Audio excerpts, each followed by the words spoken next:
พุทธานุภาพดำเนินรายการโดยพระธรรมกิติเมธีผู้ช่วยเจ้าวาดวัดราชาธิวาสวรวิหาร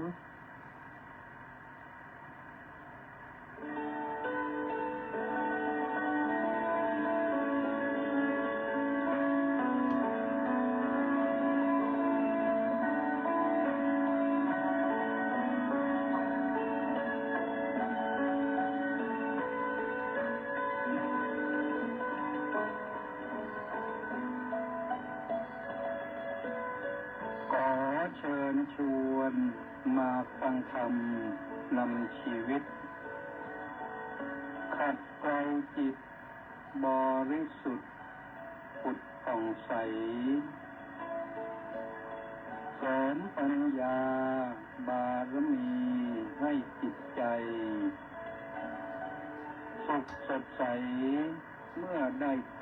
ำนำชีวารายการพุทธานุภาพจัดสรรให้คำบรรยายจากคำพีมีคุณค่าไม่ต้องค้น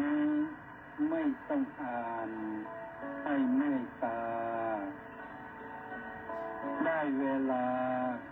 พร้อมเชิญเปิดรับฟังฟังธรรมจบแล้วสงบจิตสักครู่สำรวจดูจิตของตนก่อนทุกครั้งจิตว่างแล้วจัดหลับได้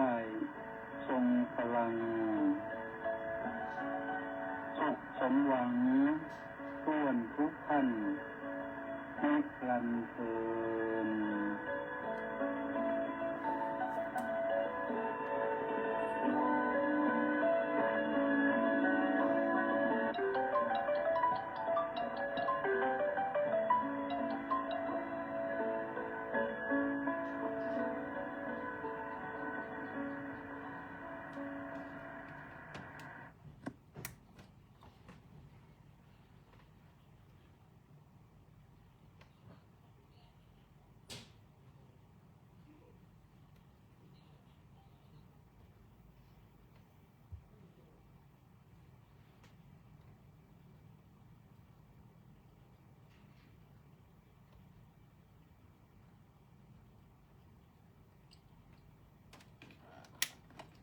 อรหังสัมมาสัมพุทโธภควาบุตถังภควันตังอภิวาเดมิสวากขาโตภควตาธัมโมธัมมังนัมมัสสามิสุปฏิปันโนภควโตสาวกสังโฆสังฆังนะมามิ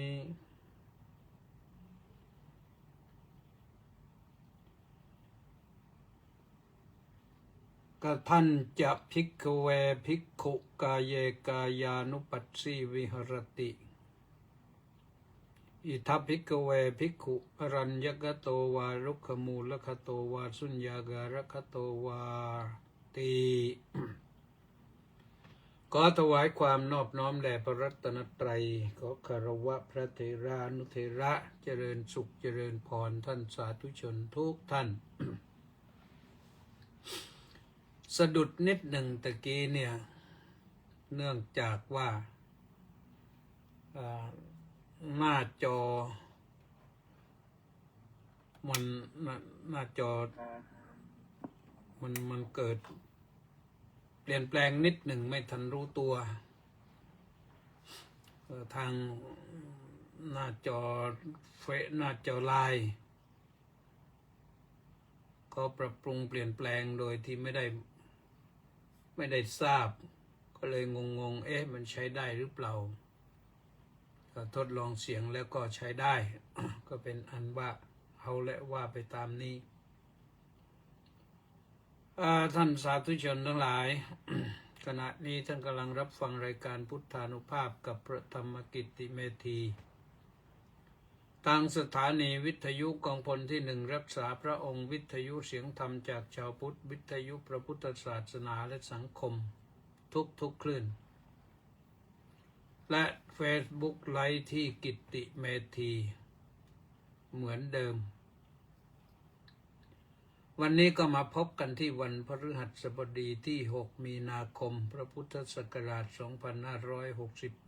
2568 ขึ้น 8 ค่ำเดือน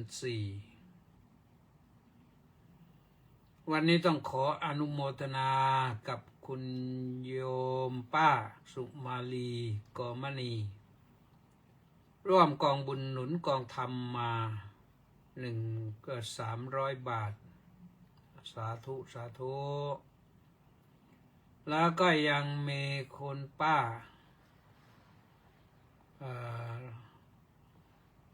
ปราณีกุล่าคนป้าปราณีกุล่าอีก300 บาทอนุโมทนาสาธุที่ประจำอยู่แล้วก็คือสริตพงษ์เทศบำรุง 1,000 บาทนั้นประจำเดือนก็สาธุนะต้นปีโอนมาทีเดียวเลย12 เดือนอนุโมทนาของคุณป้าสุมาลีกับคุณป้าปราณีนี่ก็ได้รับความเอื้อเฟื้อโอนมาโดยนางสาวอิสราวัณครุฑคำนี่โอนมาวันนี้นะเวลา 16:33 นาทีก็ได้รับเรียบร้อยคุณโยมสบายใจได้ ร่วมบุญกันแล้วก็อนุโมทนากับเฉลิมและอีก675 คนที่ออนไลน์เข้ามาก่อนที่จะเปิดรายการก็อนุโมทนาสาธุนะจากนั้นก็ต้องขออนุโมทนากับผู้ที่เข้ามาทางเฟซก่อนเป็นเบื้องต้นวันนี้พระครูสุนทรวัดหัวเกาะรุ้งปากพนังนะพระครูสุนทรศรีละคุณวัดหัวเกาะรุ้งปากพนังมาเป็นอันดับ 1แล้วก็มีสมศรีลักษณะวิราชอันดับ 2สาธุสาธุมณีแสงจันทร์ก็บอกว่ากราบน้อมกราบนมัสการสาธุสาธุสาธุเจ้าข้าเอาสาธุนะสมศรีก็บอกว่าน้อมกราบนมัสการสาธุสาธุสาธุเจ้าข้าเอาสาธุเล็กวังบุรพานุกูลแก้วสุขกราบสาธุครับเอาสาธุวรวุฒิแก้วแกมพุทธสาธุสาธุนะบอกว่ากราบนมัสการครับประสานเรืองดิษฐ์ก็บอกว่ากราบนมัสการสาธุสาธุสาธุกระป๋อมสาธุแปะนันทิการก็บอกว่าน้อมกราบนมัสการสาธุสาธุสาธุเจ้าข้าสาธุนี่ก็ร่วมกองบุญหนุนกองธรรมเป็นประจำเดือนทุกเดือนเหมือนกันอนุโมทนาสุรชัยเพราพันธ์ขอถวายความเคารพอย่างสูงครับพระครูสุทธิชัยสารวัดโพธิเกษตรอำเภอสวีจังหวัดชุมพรสาธุนะแล้วก็มีใครอีกต้าสิทธิมงคลนมัสการสาธุครับสาธุนี่มาจบที่ต้านะตอนนี้ก็มีที่ต้าก็มาส่วนว่า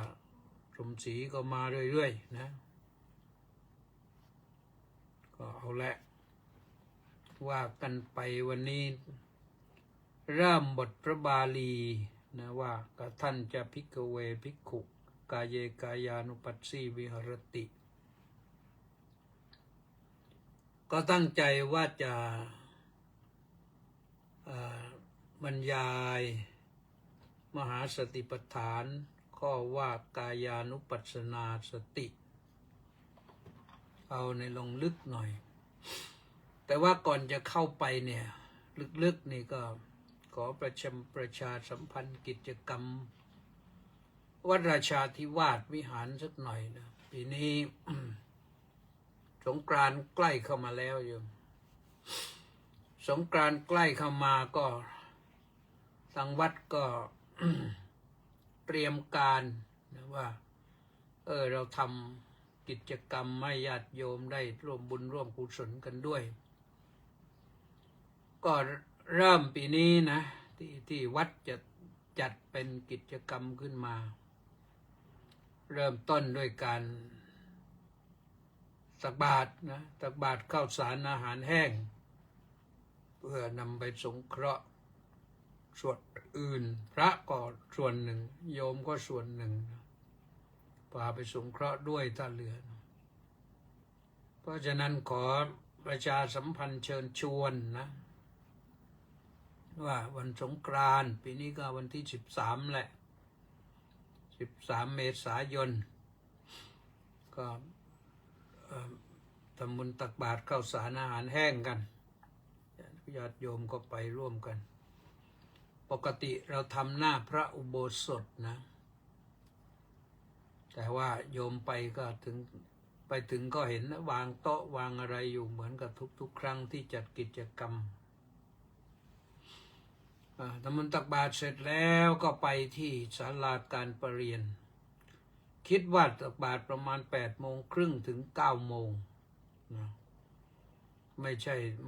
ช่ตักบาตรอาหารสดนะตักบาตรอาหารแห้ง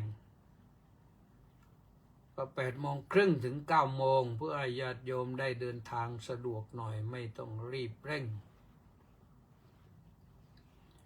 พอถึง9 โมงแล้วก็move นะหมุนไปศาลาเคลื่อนไปศาลาการประเรียน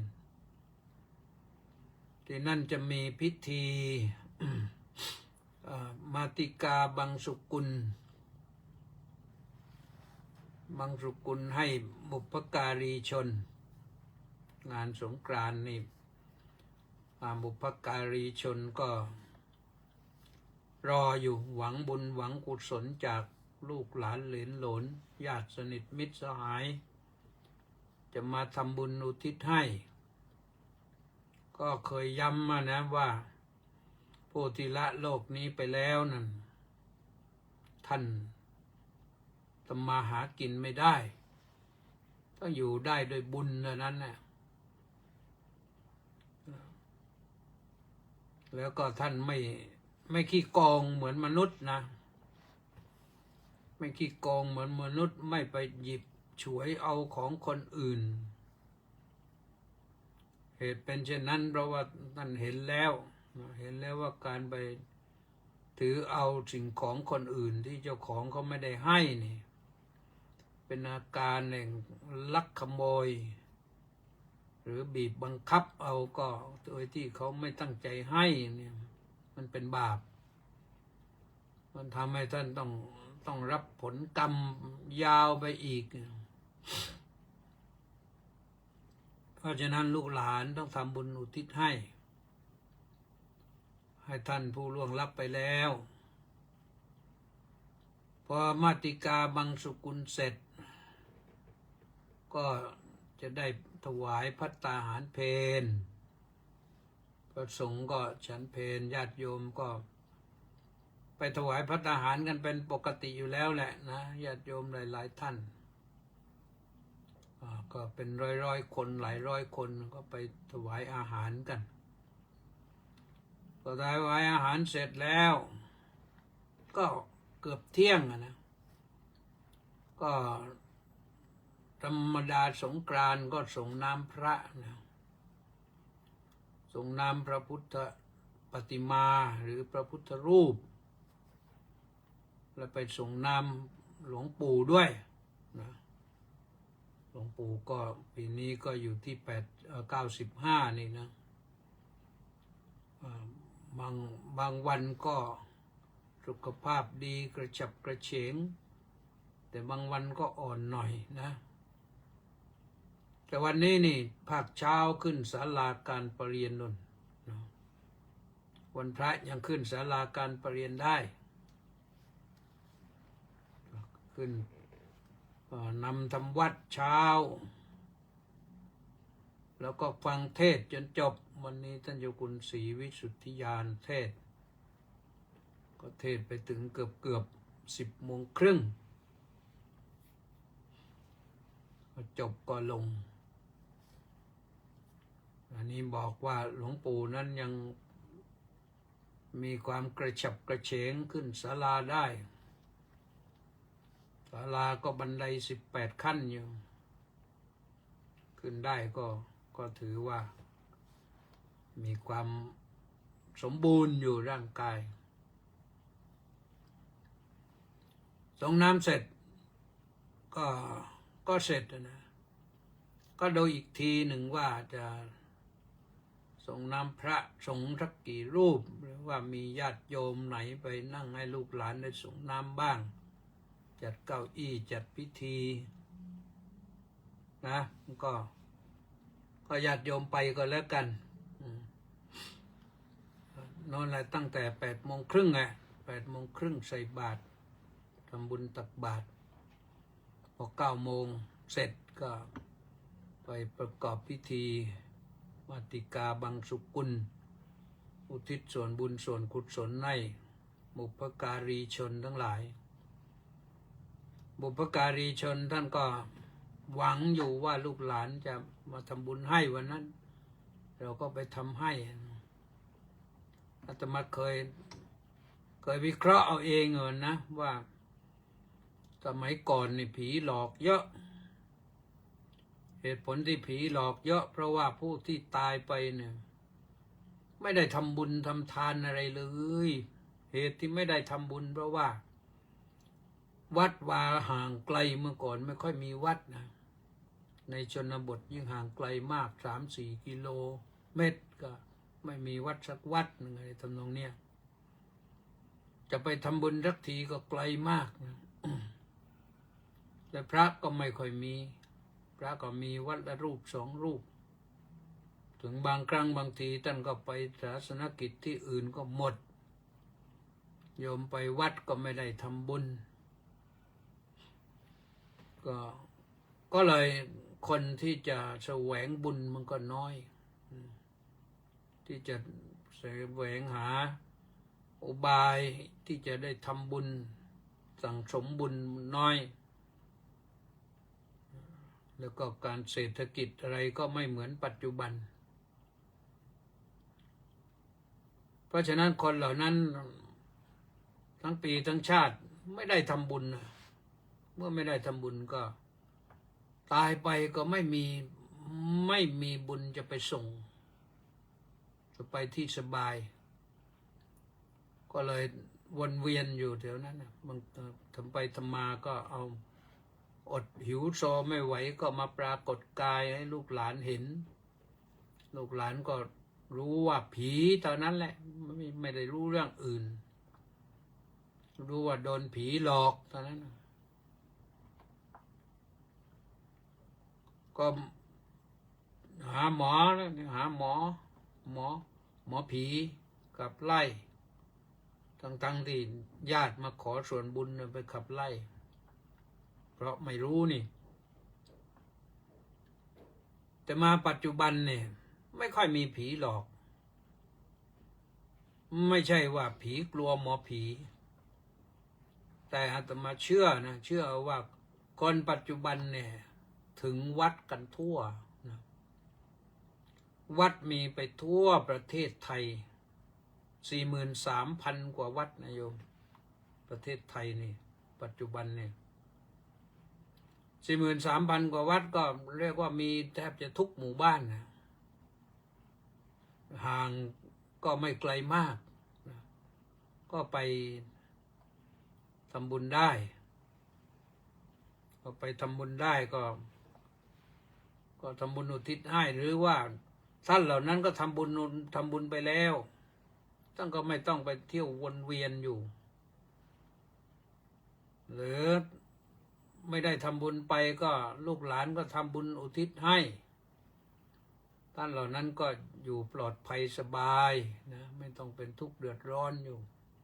ไม่ต้องอดอยากอยู่เรื่องอย่างนี้นี่มันมีอะไรหลายอย่างนะที่จะพูดแต่ว่ามันเรื่องผีอย่าพูดมากเลยเอากันว่าเดี๋ยวนี้ผีไม่ค่อยหลอกแล้วไม่ค่อยมีผีหลอก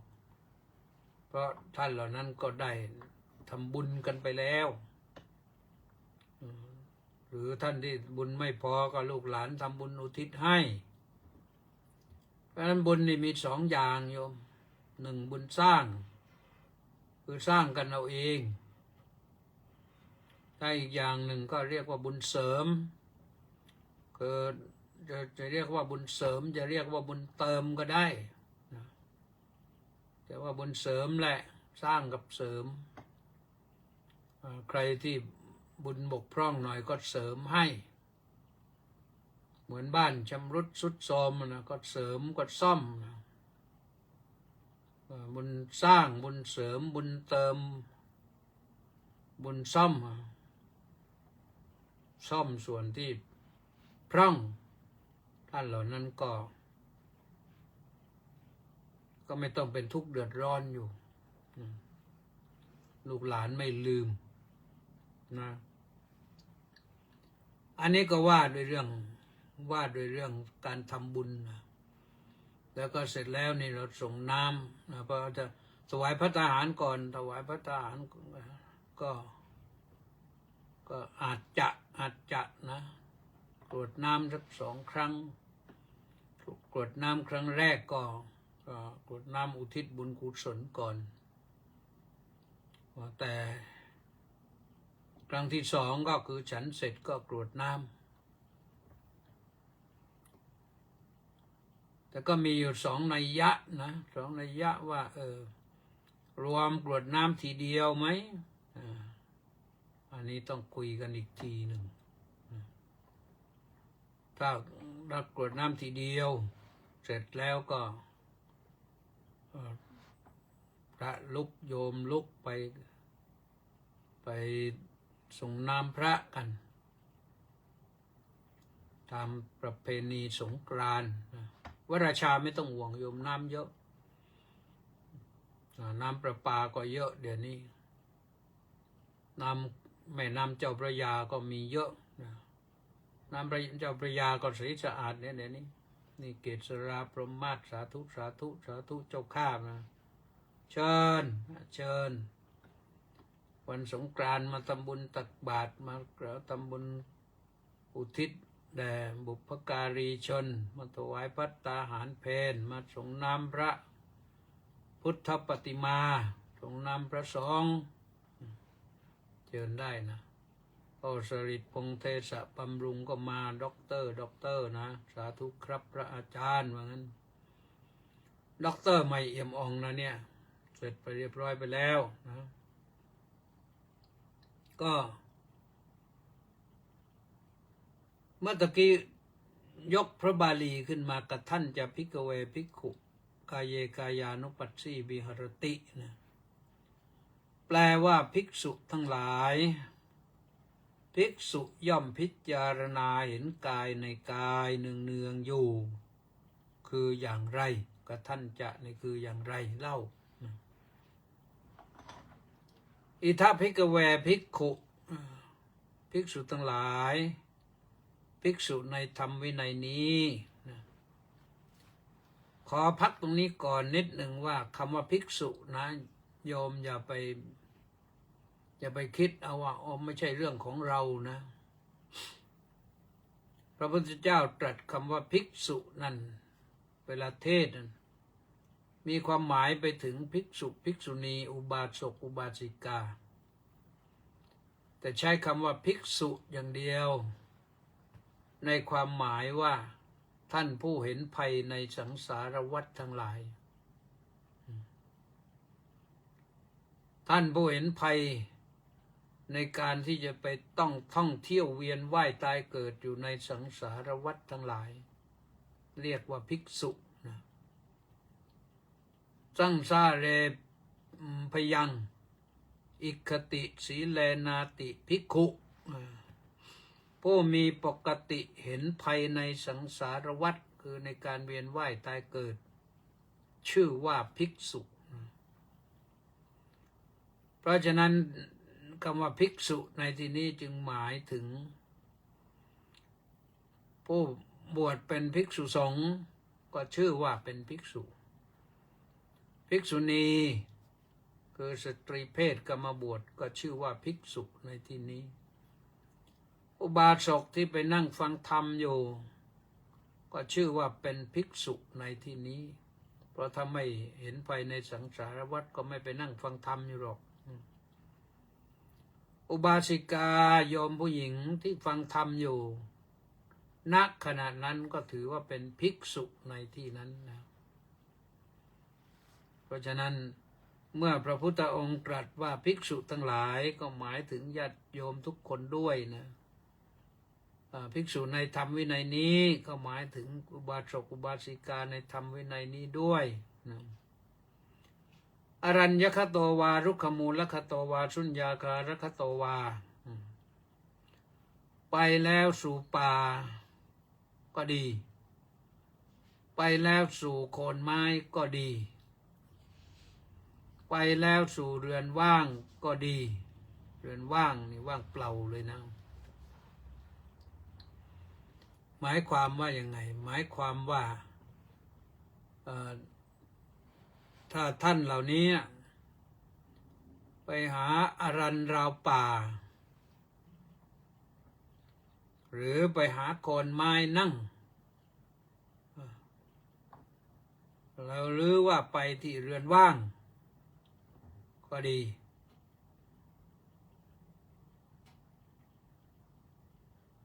ในครั้งพุทธกาลนั้นอรัญราวป่าก็ไม่ไกลจากวัดนะไม่ไกลจากวัดอาจจะพอถึงเขตวัดทะลุจากเขตวัดก็ไปถึงเขตป่าก็ได้มันบรรยากาศมันสงบหรือไปรุกขมูลคโตวาไปรุกขมูลในวัดก็มีต้นไม้เยอะโยมเหมือนวัดราชาเนี่ยมีต้นไม้เยอะนะเข้าไปคณะใต้นี่มีต้นพิกุลต้นตะเคียนมีต้นสมอไทยสมอพิเภกสมอเทศสมอดีโง่มีพิกุลมากนะพิกุลต้นใหญ่มีไม้สตือด้วยต้นใหญ่ๆแต่ในบริเวณวัดคณะใต้นี่ไม่มีต้นสตือนะมันอยู่ไม่ได้เนี่ยเพราะฉะนั้นก็ไปอันนี้พูดถึงวัดราชานะวัดอื่นก็มีต้นไม้ถ้ามีที่นั่งใต้ต้นไม้ต้นโพสิต้นโพที่วัดนี่มีต้นโพต้นพระศรีมหาโพธิ์ตอนนี้ต้นพระศรีมหาโพธิ์ที่ใกล้ๆกับพระตำหนักสีฤดูนะก็โล่งสบายแล้วตอนนี้คือตอนนี้รื้อเสาอากาศวิทยุลงเรียบร้อยแล้วเพราะเนื่องจากว่าเราใช้ออกอากาศไม่ได้ใช้ออกอากาศไม่ได้ไว้ทำไมรื้อ2 วันคนเจ้าหน้าที่เขามารื้อ2 วันเสร็จเมื่อวานซืนกับเมื่อวานวันนี้ก็คงจะเริ่มขนพาไปทำที่อื่นไป3 ที่ที่ใดที่หนึ่งแล้วโยมนิสีดติปัลลังกังอาภุชิตวานั่งคูบัลลังก์คือขัดสมาธินะนิสีดติปัลลังกังนี่นั่งสมาธินะนั่งคูบัลลังก์คือนั่งขัดสมาธิอุชุงกายังปณิธายะตั้งกายให้ตรงเวลาเรานั่งสมาธินี่ต้องนั่งตั้งกายให้ตรง ลองวัดดูว่าเรานั่งตรงได้ขนาดไหนลืมตาก่อนลืมตาดูสำรวจกายก่อนอุชงกายังปณิธายะตั้งกายให้ตรงปริมุขขังสติงอุปัฏฐเปตวาดำรงสติไว้เฉพาะหน้าใจก็นึกภาพเหมือนกับว่าสติมาอยู่ที่หน้าผากนะแต่ครูบาอาจารย์ท่านบอกว่าให้เอาสติมารับรู้ลมหายใจที่จมูกนี่หายใจเข้าหายใจออกนี่เพราะว่าในพระบาลีนั้นบอกว่าสตอโซสตอวะอัสสติ เธอย่อมมีสติหายใจเข้านี่โซปัสสติเธอย่อมมีสติหายใจออกนี่แหละเรียกว่าอานาปานสติอยู่ตรงนี้แหละหายใจเข้าหายใจออกนี่อานะคือเข้าปานะคือออกปัสสะก็คืออัสสะคือเข้าปัสสะคือออกก็หายใจเข้าหายใจออกเวลาเราหายใจเข้าหายใจออกนี่ยังมีให้ต่อไปว่าดีคังวาอัสสะสันโตเมื่อหายใจเข้ายาวหายใจเข้ายาวแล้วจะทำยังไงก็ดีคังวาอัสสะสามิติปชานาติก็ย่อมรู้ชัดว่าเราหายใจเข้าถอนหายใจโยมสอนเต็มที่เลยถึงตอนนี้นี่หลับตาก็ได้หลับตาหายใจเข้าใส่เต็มปอดเลยแล้วก็หายใจออกคือปล่อยลมออกดีคังวาปัสสะสันโตดีคังปัสสะสามิติปชานาตินะหรือเมื่อหายใจออกยาวก็รู้ชัดว่าเราหายใจออกยาว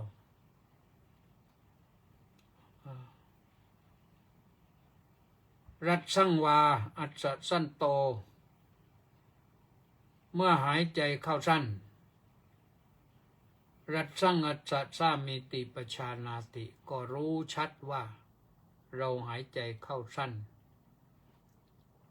รัตสังวาปัสสะสันโตหรือเมื่อหายใจออกสั้นรัตสังปัสสะสามิติปชานาติก็รู้ชัดว่าเราหายใจออกสั้นนี่เรื่องหายใจเข้าหายใจออกยาวหรือสั้นตัวสำคัญก็คือสโตจะสัมปชาโนเนี่ยมีสติแล้วก็มีสัมปชัญญะมีสตินั้นกำหนดรู้มีสัมปชัญญะก็กำหนดรู้แต่สัมปชัญญะเนี่ยรู้ทั่วไปรู้ทั่วถึงไม่ใช่รู้ทั่วเฉพาะที่ลมสัมปชัญญะเนี่ยรู้ไปถึงร่างกายด้วยว่าร่างกายเป็นยังไงพอเราหายใจเข้าหายใจออกยาวหายใจเข้าหายใจออกสั้นเรารู้ว่ายังไงตอนนั้นรู้โดยการหลับตาสำรวจกายของเราและในที่นี้นี่คำว่ากายก็หมายถึงกองลมที่เราหายใจเข้าหายใจออกหายใจเข้าไปด้วยนะหรือจะบอกหายใจออกหายใจเข้าก็ได้รู้กองลมมันผ่านจุดไหนบ้างหรือมันนอนสต็อปไม่หยุดเลยจากที่เราหายใจเข้า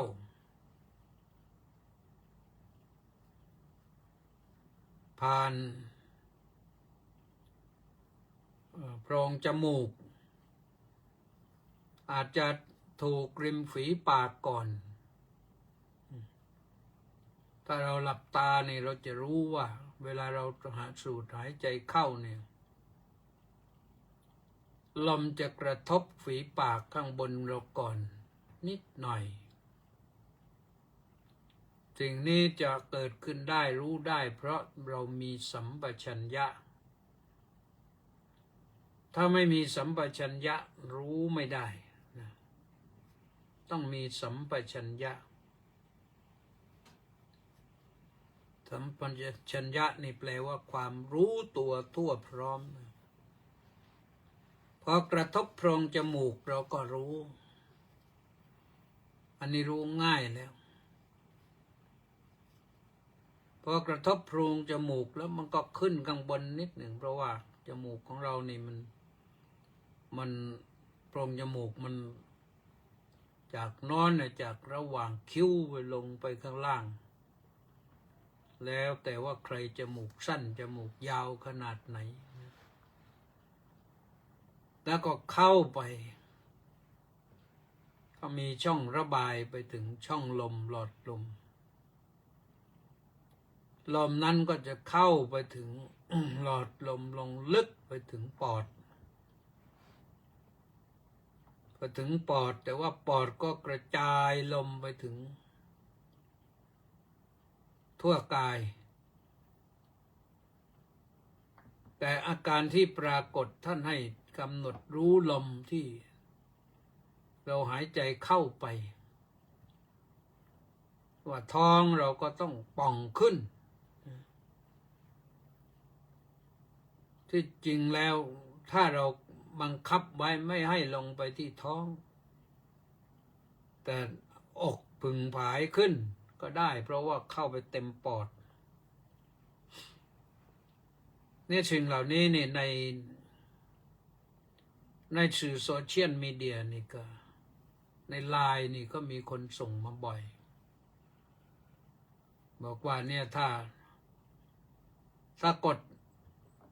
จุดนี้แล้วให้เลขมันหมุนไปถ้าได้5 รอบแสดงว่าปอดท่านพอใช้การได้ถ้าได้ถึงเลข8 รอบก็ปอดท่านดีถ้าหายใจแล้วก็ไปเก็บไว้ในปอดได้10 รอบเลขนั้นหมุนไป10 รอบถือว่าปอดท่านดีเยี่ยมเห็นแล้วก็ทดลองดูบ้างโยมอาตมาภาพเองก็เคยทดลองนะของพันนี้มันไม่เสียหายอะไรทดลองไปแล้วก็ได้รู้ว่าปอดเรายังใช้ได้ยังดีเยี่ยมอยู่อาตมากดแล้วก็ได้10 รอบทุกทีทนได้ถึง10 รอบได้มากกว่านั้นก็ได้แต่เขาว่า10 รอบนี่ถือว่าดีเยี่ยมแล้วก็เอาแค่10 รอบก็ถือว่าปอดยังใช้ได้ดีอยู่ลมหายใจยังไม่ไปไหนละนะยังอยู่เพราะฉะนั้นก็เรื่องลมหายใจนี่สำคัญนะอานาปานสตินี่ย้ำอีกครั้งหนึ่งว่าพระสัมมาสัมพุทธเจ้านะตอนเป็นเจ้าชายสิทธัตถะตัวน้อยอายุ7 ขวบไม่ถึง7 ขวบหรือประมาณนั้นนะก็พาไปร่วมพิธีวัปมงคลตัวแรกนาขวัญไปร่วมมงคลพอแรกนาขวัญพอเริ่มพิธีปั๊บพระพี่เลี้ยงก็ทิ้งเจ้าชายไว้ที่ปรำที่ต้นว่าก็วิ่งไปดูพิธีด้วยเขาก็จัดน่าตื่นเต้นนะเข้าใจว่าน่าตื่นเต้นนะไปดูจะลืมเลย มีคนไถที่นะมีคนหว่านข้าวมีอะไรต่างๆไม่รู้กี่รอบนะปรากฏว่าลืมเจ้าชายไว้แต่ผู้เดียวพระองค์ก็เลยนั่งสมาธิเลยแล้วเจริญอานาปานสติกำหนดรู้ลมหายใจเข้าหายใจออกนี่แหละนี่แสดงว่าพระฤาษีเจ้าก็เคยอบรมสั่งสอนเหมือนกันว่าให้นั่งสงบโดยการเจริญอานาปานสติจนกระทั่งว่าพระองค์นั่งได้ฌานนะถึงขั้นว่าร่มว่านี่ไม่หลบไปอื่นดวงอาทิตย์บ่ายไปแล้วนี่ว่าร่มว่ายังอยู่ที่เดิมยังเที่ยงอยู่คนก็ตกใจกันว่าเกิดอะไรขึ้นพอคนโวยวายขึ้นมาพระองค์ก็คงออกจากสมาธินะร่มว่าก็เอียงไปตามปกติก็ผ่านพ้นไปและตรงแสวงหาธรรมอยู่6 ปีเนี่ยสุดท้ายแล้วพระองค์ก็ต้องย้อนกลับไปที่เดิมคือแสวงหาทางพ้นทุกข์นะแสวงหาพระสัมมาสัมโพธิญาณพระองค์ต้องมาประทับนั่งทรงตั้งจิตอธิษฐานว่ากามังตโจนะหารุจะอัตถิจะอวสิตสตุอวสุตสตุเมสรีเรสับบันตังมังสโลหิตังถึงมาดแม้นว่าเนื้อและเลือดในร่างกายของเรานี้จะเหือดแห้งไปหมดเหลือแต่หนังเอ็นนุ่มกระดูกอยู่ก็ตามทีถ้าไม่พบพระสัมมาสัมโพธิญาณอันเป็นทางแห่งความพ้นทุกข์เราจะไม่ลุกจากที่นี้นี่ทรงย้อนอดีตที่หาจากอาจารย์มันไม่ได้ก็ย้อนอดีตของพระองค์เองก็ปรากฏว่าคืนนั้นแหละพระองค์ได้พบพระสัมมาสัมโพธิญาณได้พบทางแห่งความพ้นทุกข์เพราะฉะนั้นอานาปานสตินี่สำคัญมากๆนะท่านสาธุชนทั้งหลายอานาปานสติสำคัญมากๆจริงๆและเราง่ายมากลงทุนง่ายมากโยมไม่ต้องใช้ทรัพย์สินเงินทองอะไรยอมนั่งอยู่ในบ้านก็ได้หาเรือนว่างในบ้านมีกระต๊อบนั่งพักผ่อนหรือเปล่าก็ไปนั่งที่สงบก็ได้หรือเราเข้าห้องเราแล้วก็นั่งกำหนดอานาปานสติก็ได้ในห้องอื่นอาจจะมีเสียงรบกวนคนนอนดูทีวีคนนั่นฟังวิทยุคนนี้ก็ดูเล่นเกมอะไรต่างๆเนี่ยเราก็เข้าห้องนั่งตั้งกายให้ตรงดำรงสติให้มั่นแล้วก็เจริญอานาปานสติไปได้ผลเลิศนะแต่อานาปานสติตัวนี้ท่านบอกว่าสโตจะสัมปชาโนนี่คือตัวสำคัญมีสติมีความรู้สึกตัวอยู่เสมอแล้วก็รู้ด้วยว่าเราหายใจเป็นอย่างไรหายใจคล่องหายใจขัดข้องหายใจเบาไปหรือหายใจหยาบไปก็รู้คือถ้าจิตเราสงบแล้วการหายใจมันก็แผ่วเบาลงปกติเนี่ยแผ่วเบาลงจนปกติถ้าถึงขนาดว่าถ้าไป ไปถึงจิตเข้าไปสู่ระดับอัปปนานะจะจิตจะละเอียดขึ้น แล้วก็การหายใจของเราก็จะละเอียดยิ่งขึ้นยิ่งขึ้นยิ่งขึ้นจนกระทั่งวันนั้นแหละไปละอะไรได้ต่างๆที่มันมาวุ่นวายอยู่กับจิตเราเนี่ยที่ทำให้เราคิดมากทำให้เราอยู่ยากทำให้เราลำบากเนี่ยอันนี้มันทำให้เราวุ่นวาย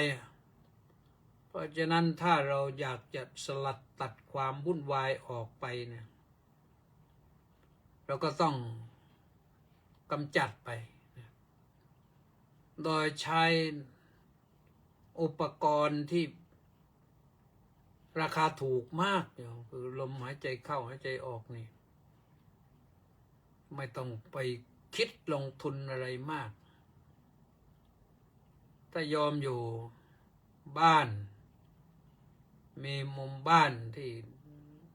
อยู่นั่งนอกบ้านมีรั้วมีกำแพงรั้วรอบขอบชิดอาจจะมีมุ้งไปนั่งนอกบ้านก็ได้อากาศอาจจะไม่ร้อนนะแต่ถ้านั่งในบ้านอาจจะเปิดแอร์เบาๆให้ร่างกายพอสุขสบายไม่ใช่เปิดแอร์จนกระทั่งว่าหนาวเปิดให้สบายก็เปิดสัก27 องศาหนึ่งอากาศนะโยม27 องศานี่มันสบายนะถ้าเห็นว่าร้อนก็ลดมาอีกหน่อยก็ได้ลงสัก26นึง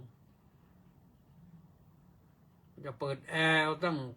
ถึง22 23นี่มันหนาวแล้วอากาศหนาวแล้วหนาวมากก็ทนไม่ไหวอีกนะเพราะฉะนั้นนะท่านสาธุชนทั้งหลายเราปฏิบัติธรรมโดยไม่ต้องลงทุนมากสบายมากเลยกำหนดรู้ลมหายใจเข้าหายใจออกของเราหายใจเข้าสั้นก็รู้ว่าสั้นหายใจออกสั้นก็รู้ว่าสั้นหายใจเข้ายาวก็รู้ว่ายาวหายใจออกยาวก็รู้ว่ายาวแล้วก็ตามลมจากจมูกมันขึ้นไปโน่นเพดานเหนือเพดานปากแต่มันคล้องไปลงหลอดลมผ่านหลอดลมผ่านลำคอนะก็ไปเข้าสู่ปอดเป็นตัวรับลมแล้วก็กระจายลมปอดรับแล้วก็ส่งไปทั่วสารพางกายร่างกายของเราต้องใช้ลมนะต้องใช้ลมตัวไปถ้าลมขัดข้องตรงไหนก็ร่างกายก็จะเกิดวิปริตผิดปกติอย่างสมมุติว่าเราเอาเชือกหรือเอายางไปรัดแข้งไว้เนี่ยรัดแต่ปลายแข้งปลีแข้งปลายปลีแข้งนะเจอก็สักชั่วโมงหนึ่งจะเห็นว่าเท้าของเรามันผิดปกติเพราะมันไม่มีลมแต่ถ้ารัดอย่างนั้นเนี่ยเลือดก็ไม่ไปด้วยก็หมายความว่าน้ำมันก็ไม่ไปน้ำลมไม่ไปก็ทำให้ร่างกายวิปริตผิดปกติแต่ว่าเราที่จริงพระพุทธเจ้าให้ใช้ไม่พิจารณาเหมือนกันนะเลือดแต่ไม่เน้นเหมือนลมถ้าจะพิจารณาเลือดนี่ต้องไปถึงวิปัสสนาตอนนี้นั่งภาวนาให้รู้จักลมหรือก่อนถึงจะดีนะรู้จักลมหายใจเข้าหายใจออกของเราเนี่ยมันสามารถที่จะทำให้เราสุขสบายกายใจได้ ท่านสาธุชนทั้งหลาย เนื่องจากว่า เริ่มต้นวันนี้มันคลุกคลักนิดหนึ่งก็ลืมใช้ไมโครโฟนแต่ว่าไมโครโฟนในตัวของเครื่องมันก็มีอยู่แล้วแหละโยมก็คงจะได้ยินนะแต่เสียงไม่เหมือนเมื่อคืนนะเอาแหละวันนี้ก็ถือว่าได้ว่ามาถึงกันนี้แล้วก็ขออนุโมทนาบุญกับทุกท่านนะ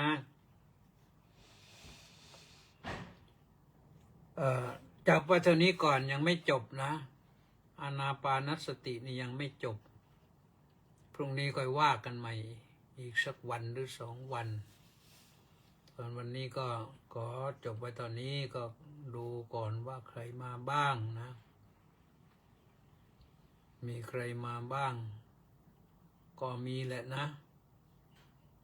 ตามไปดูก่อน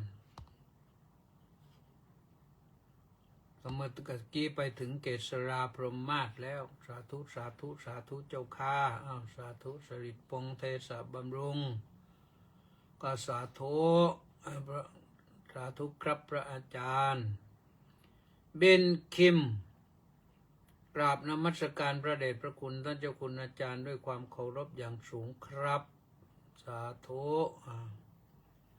แล้วก็เบนคิมยังบอกว่าถ้ามีโอกาสกระผมจะขอไปกราบนมัสการท่านเจ้าคุณอาจารย์นะครับได้แต่ต้องบอกมาก่อนนะไม่งั้นเดี๋ยวไม่เจอ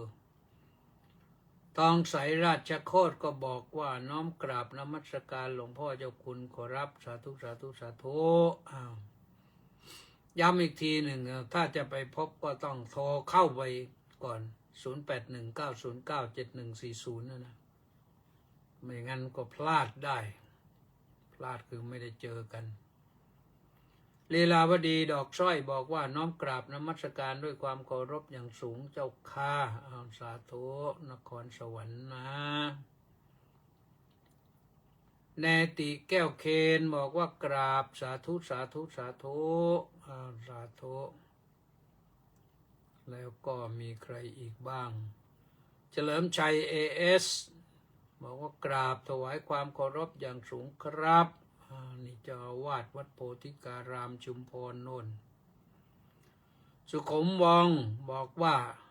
เวอร์จิเนียนะน้อมกราบถวายความเคารพพระเดชพระคุณเป็นอย่างสูงครับพร้อมสาธุมีสุดที่สุขุมวงวันนี้รู้สึกว่ามีเพชรแก้วมาด้วยนะตะกี้ใช่หรือเปล่านี่รังสรรค์เพชรแก้วบอกว่ากราบพระเดชพระคุณด้วยความเคารพครับกระพร้อมว่างั้นสาธุแล้วก็ศิวพรสุภาผลก็บอกว่าน้อมกราบนมัสการสาธุสาธุสาธุเจ้าค่ะสาธุเจดาภาเพลินสุชาดาน้อมกราบนมัสการพระอาจารย์ค่ะสาธุครบไปยังต้าสิทธิมงคลนมัสการสาธุครับถึงตัวนี้น่าจะครบแล้วแหละถึงสุรชัยเปราพันธ์แล้วก็จบกันไว้เท่านี้นะวันนี้ต้องขออภัยด้วยเสียงลืมเลยไม่ได้ปลดไม่ได้เอาเสียงขึ้นก็ฟังเสียงธรรมดาจากเครื่องนะเครื่องก็ดูดเสียงให้อยู่ก็เอาละวันนี้ก็สัพพโรควินิมุตโตสาธุสาธุสาธุหมดเวลาพบกันใหม่วันพรุ่งนี้สวัสดี